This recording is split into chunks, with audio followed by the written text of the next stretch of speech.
Dalam kegelapan malam Siberia yang gelap gelita, sebuah pesawat penumpang besar sedang menjunam ke arah bumi. Satu-satunya individu yang mengawal pesawat itu duduk di kerusi kapten ialah seorang budak lelaki berusia 15 tahun yang ketakutan. Walaupun usaha terdesak dilakukan untuk mengambil alih kawalan, pegawai pertama duduk terlalu jauh ke belakang dan tidak dapat mencapai kawalan dengan betul. Setiap minit berlalu, pesawat kehilangan beberapa ribu kaki ketinggian, semakin hampir dengan kawasan pergunungan di bawahnya. Apa yang berlaku nampak seperti rampasan kapal terbang, tetapi bukan. Bagaimana sebuah pesawat dalam penerbangan antarabangsa biasa boleh berakhir dalam terjunan menegak dengan seorang kanak-kanak mengawal pesawat? Dan siapa yang boleh menghentikan bencana ini sebelum terlambat? Astrolab membawa anda tragedi Aeroflot penerbangan 593. Sebelum itu, jangan lupa subscribe Astrolab dan on loceng notifikasi anda. Assalamualaikum dan salam angkasa dari Astrolab. Sekilas fakta. Pada 22 Mac 1994, sekitar jam 4 petang waktu tempatan, sebuah Aeroflot Airbus A310 sedang bersiap untuk perjalanan jauh ke arah timur dari lapangan terbang Sheremetyevo di Moskow, Rusia ke Hong Kong. Pada usia hanya 2.5 tahun sejak tarikh pembuatannya, A310 ini telah mengumpul lebih 5,300 jam penerbangan. Sesuatu yang agak tipikal bagi pesawat penumpang jarak jauh seumpamanya. Secara rasmi dimiliki oleh sebuah bank Perancis. Pesawat itu dipajak kepada Aeroflot dengan warna syarikat tersebut dan pendaftaran Perancis. Pesawat itu dijadualkan beroperasi sebagai Aeroflot penerbangan 593 dalam laluan terus dari Moskow ke Hong Kong dengan jumlah 63 penumpang termasuk 25 warga asing. Pada kira-kira jam 4.30 petang, pesawat ditolak keluar dari pintu pelepasan, menghidupkan enjinnya dan mula bergerak untuk berlepas. Penerbangan ke Hong Kong dijangka mengambil masa kira-kira 10 jam merentasi Rusia Barat dan Tengah sebelum memasuki Mongolia dan beberapa jam kemudian China Tengah sebelum tiba di destinasi sejurus sebelum tengah hari waktu tempatan. Duduk di kerusi kiri ialah Kapten Andrei Danilov yang berusia 40 tahun dengan jumlah masa penerbangan melebihi 9,600 jam termasuk 950 jam pada A310. Sebelum beralih kepada A310, beliau telah mengumpul 4,700 jam sebagai kapten di Tu-134, sebuah jet Soviet jarak pendek hingga sederhana.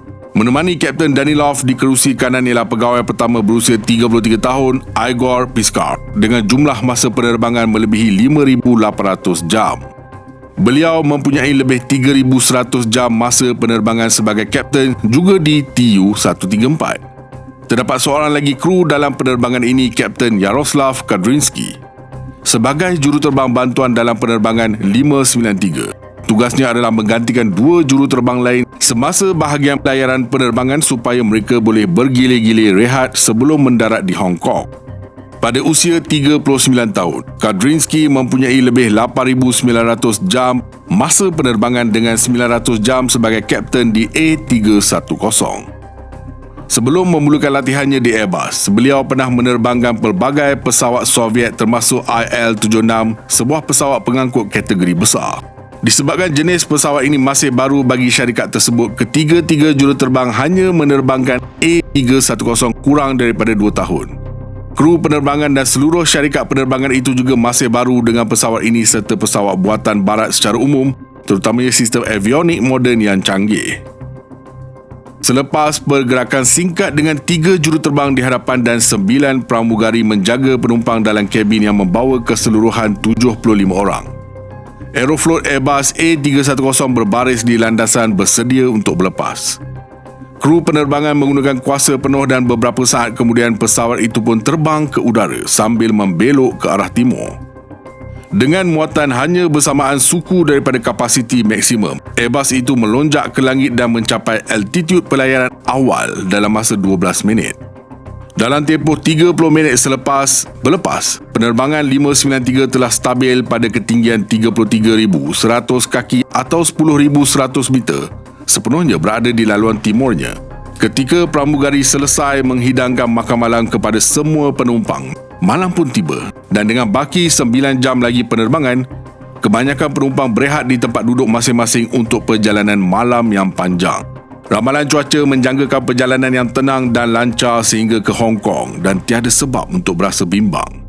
4 jam selepas penerbangan bermula, ketika penerbangan 593 menghampiri sempadan Mongolia, keadaan masih tenang dan rutin seperti biasa di dalam Airbus A310. Kapten Danilov telah meninggalkan kokpit untuk berehat mengikut jadual, manakala pegawai pertamanya terus memantau penerbangan bersama Kapten Kadrinsky, juruterbang bantuan yang ditetapkan.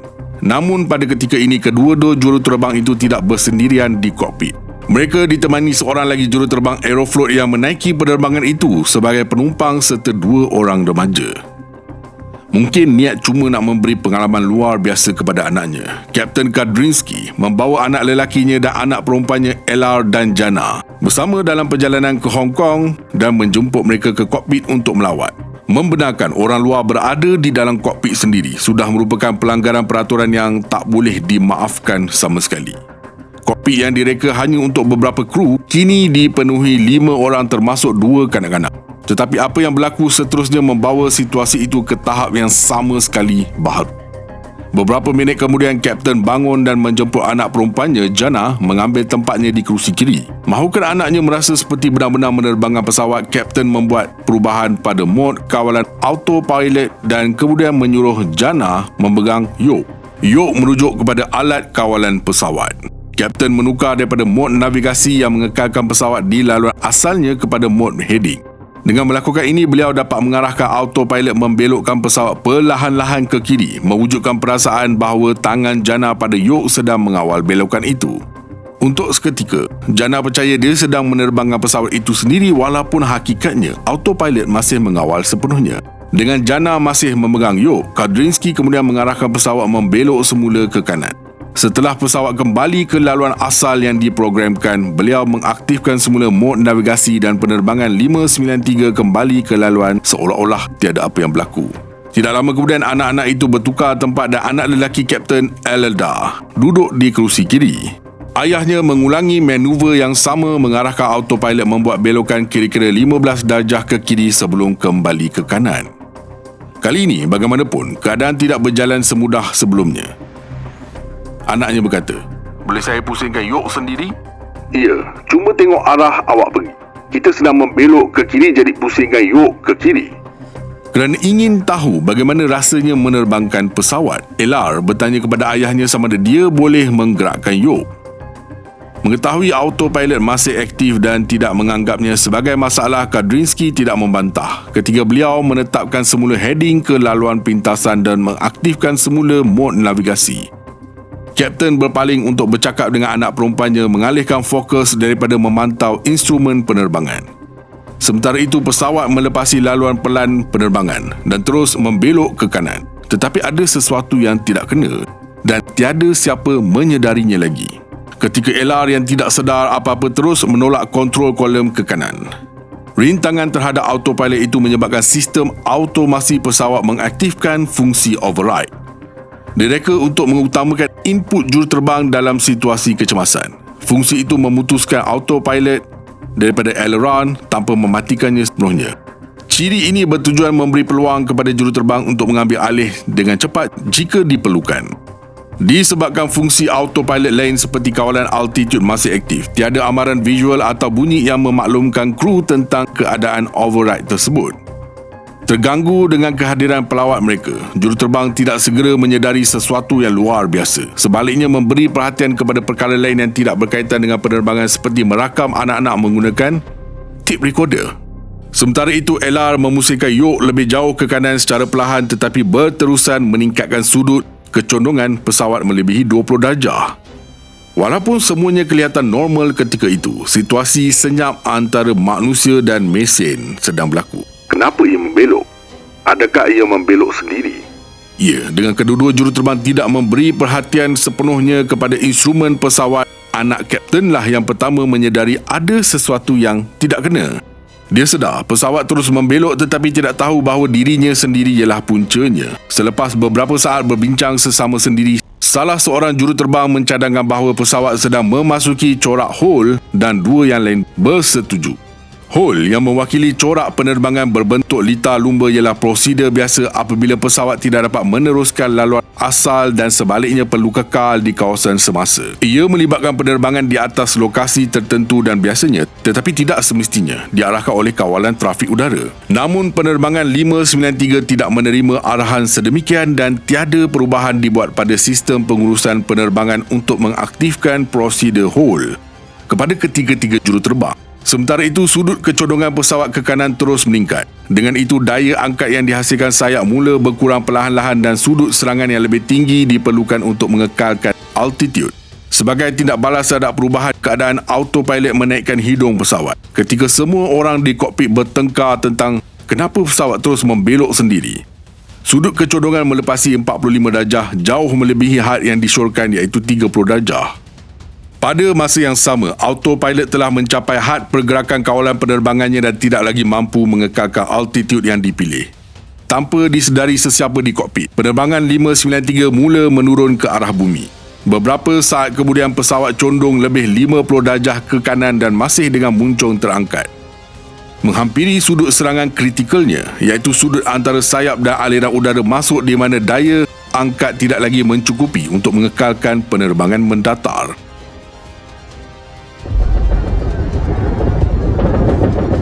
Tiba-tiba, gegaran kuat menggegarkan seluruh kabin yang dikenali sebagai buffeting. Ini petanda bahawa aliran udara di atas sayap terganggu teruk dan aerodynamic stall hampir berlaku. Ia juga petanda jelas kepada kru bahawa keadaan bukan sahaja luar biasa, malah jauh lebih buruk daripada yang dijangka. Namun begitu, juruterbang tidak sempat memahami apa sebenarnya yang sedang berlaku. Dengan gegaran yang tidak terkawal, A310 tiba-tiba mengangkat hidung dengan lebih tinggi mencapai sudut serangan kritikal dan mengalami stall. Tidak lagi menghasilkan daya angkat mencukupi pada sayap, pesawat menjunamkan hidung dan memecut ke arah bumi. Menyedari pesawat masih dalam kadar kecondongan yang kuat yang ketika itu sudah mencapai 60 darjah, pegawai pertama Piscaf memusingkan yok sepenuhnya ke kiri untuk meratakan sayap. Tetapi tindakannya dihalang oleh satu lagi ciri keselamatan. Biasanya kawalan penerbangan Airbus A310 saling bersambung. Menggerakkan satu yok akan menggerakkan yang lain dan kedua-duanya mengawal aileron bersama-sama. Namun sistem ini mempunyai decoupler mekanikal yang membolehkan satu yok terputus sementara daripada yang lain jika daya bertentangan dikenakan. Dalam kes penerbangan 593 LR yang masih berada di kerusi kapten dan disuruh ayahnya memegang yok mengekalkannya dalam kedudukan hampir neutral, manakala Piscaf memusingkan yoknya sepenuhnya ke kiri. Ini menyebabkan kontrol kolom terpisah dengan setiap yok mengawal bahagiannya sendiri. Akibatnya, yok pegawai pertama hanya menggerakkan aileron di sebelah kanan manakala aileron kiri kekal neutral. Hasilnya, tindak balas pesawat terhadap input menjadi lebih lemah daripada apa yang diinginkan dan tidak mencukupi untuk situasi itu. Menyedari tindak balas yang sangat sedikit terhadap inputnya, pegawai pertama memusingkan yok ke kanan kemudian kembali ke kiri, seperti orang lain di dalam pesawat, tanpa rujukan luar kerana terbang dalam gelap. Beliau mengalami spatial disorientation, tidak benar-benar memahami apa yang dilakukan pesawat dan mula mempersoalkan tindakannya sendiri. Ketika pesawat meluru ke arah bumi, pegawai pertama menjadi harapan terbesar semua orang. Tetapi mengawal pesawat terbukti amat sukar baginya. Sebelum itu, dalam penerbangan, beliau telah menggerakkan kerusinya jauh ke belakang untuk keselesaan sehingga hampir tidak mampu mencapai kawalan penerbangan. Walaupun beliau berjaya menarik yok ke belakang yang mematikan autopilot, membuat input yang tepat amat sukar. Situasi di dalam kokpit telah bertukar menjadi haru biru dan kapten sangat perlu kembali ke tempat duduknya. Namun itu ternyata lebih sukar daripada yang dijangka. Walaupun pesawat tidak lagi dalam bentuk spiral dive, pergerakan berpusing yang tidak terkawal di udara menghasilkan daya G yang kuat sehingga menekan budak remaja itu ke kerusi kapten. Dia langsung tidak mampu bangun. Melihat kelajuan udara meningkat dengan cepat dan bimbang melebihi had pesawat, pegawai pertama mengarahkan dua juruterbang lain mengurangkan thrust level ke idle power. Pada masa yang sama, beliau menarik yok sejauh mungkin dalam usaha menghentikan terjunan dan meratakan pesawat. Pesawat itu mematuhi arahannya, menaikkan hidung dan kelajuan udara mula berkurang. Selepas beberapa saat panik melampau, penerbangan 593 mula memperoleh altitude. Masih bimbang tentang kelajuan udara berlebihan, Piscaf terus menarik yok sejauh mungkin. Menaikkan hidung pesawat ke arah langit penuh bintang. Ketika daya beban pada pesawat mula berkurang, kapten akhirnya berjaya bertukar tempat dengan anaknya dan segera kembali ke kerusinya.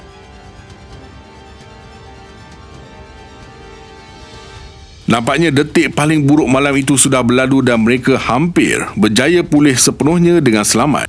Namun, satu kesilapan penting berlaku. Ketika Kapten Krinsky sedang masuk semula ke tempat duduknya dan menyesuaikan kedudukannya, beliau tanpa sengaja menekan pedal rada kiri dengan kakinya. Dengan pesawat berada pada sudut serangan tinggi dan bergerak pada kelajuan udara yang sangat rendah, satu defleksi rada itu menjadi bahan terakhir yang mencetuskan spin.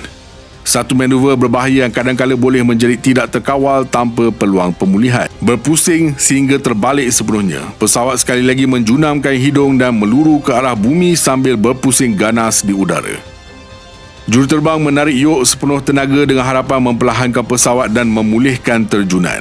Jarum altimeter berpusing tanpa belas kasihan, menunjukkan kehilangan altitude yang sangat pantas ketika juruterbang menekan pedal rada ke kedua-dua arah, melakukan apa sahaja yang mampu untuk menghentikan spin. Akhirnya putaran itu berhenti, kelajuan udara mula meningkat semula. Sedikit demi sedikit hidung pesawat mula naik ke arah ufuk. Pemulihan bukan sahaja mungkin ia berada dalam jangkauan, tetapi hanya jika mereka mempunyai altitude yang mencukupi. Sejurus sebelum tengah malam waktu tempatan pada 22 Mac 1994, Aeroflot penerbangan 593 merempuh bukit-bukit beku di Siberia Selatan, kurang daripada 200 meter dari bandar Novos. Kesemua 75 orang di dalam pesawat maut ketika impak. Kisah penerbangan 593 ialah peringatan mengerikan bahawa setiap peraturan dalam dunia penerbangan dibayar dengan darah. Apa yang sepatutnya menjadi detik kebanggaan dalam kejayaan Kapten Krins dan momen istimewa untuk keluarganya bertukar menjadi perjuangan terakhir untuk hidup. Walaupun keputusan Kapten dikenal pasti sebagai punca utama kemalangan, lembaga penyiasat turut menekankan kelemahan dalam reka bentuk automasi pesawat Airbus yang tidak memaklumkan juruterbang tentang perubahan mod autopilot serta jurang besar dalam latihan kru. Ini menyebabkan juruterbang gagal menyedari bencana yang sedang berlaku pada peringkat awal ketika pemulihan masih berkemungkinan mudah. Melalui analisis menyeluruh, penyiasat menyimpulkan bahawa kecondongan itu boleh dihentikan dalam masa 6 saat jika ia dikesan sebelum mencapai 40 darjah. Akhir sekali, jika yok dikembalikan ke kedudukan neutral dan bukannya ditarik sepenuhnya pada saat-saat akhir penerbangan, pesawat berkemungkinan besar akan pulih sendiri daripada terjunan. Beberapa bulan selepas nahas itu, kesedihan bertukar menjadi kemarahan. Keluarga mangsa termasuk beberapa dari Hong Kong memfailkan saman terhadap Aeroflot dengan menuduh syarikat penerbangan itu cuai dan menyembunyikan fakta. Syarikat insurans Aeroflot menawarkan pambasan sekitar $130,000 bagi setiap keluarga, tetapi ramai waris menganggapnya sebagai satu bentuk penghinaan. Tragedi itu juga mengubah dasar penerbangan di seluruh dunia. Syarikat penerbangan memperketatkan peraturan keselamatan kokpit dengan melarang penumpang termasuk juruterbang luar tugas atau ahli keluarga memasuki kokpit semasa penerbangan. Airbus memperkenalkan amaran status autopilot yang lebih jelas untuk mengelakkan perubahan mod senyap dan program latihan baharu di seluruh Rusia, menekankan faktor manusia dan kesedaran automasi. Apa yang pernah menjadi satu tindakan bangga seorang ayah akhirnya menjadi pengajaran penting yang ditulis dalam buku teks penerbangan dunia. Namun begitu, di sebalik semua reformasi teknikal dan tindakan undang-undang, penerbangan 593 kekal sebagai kisah menyeramkan tentang kelemahan manusia. Bagaimana beberapa saat gangguan boleh meragut 75 nyawa?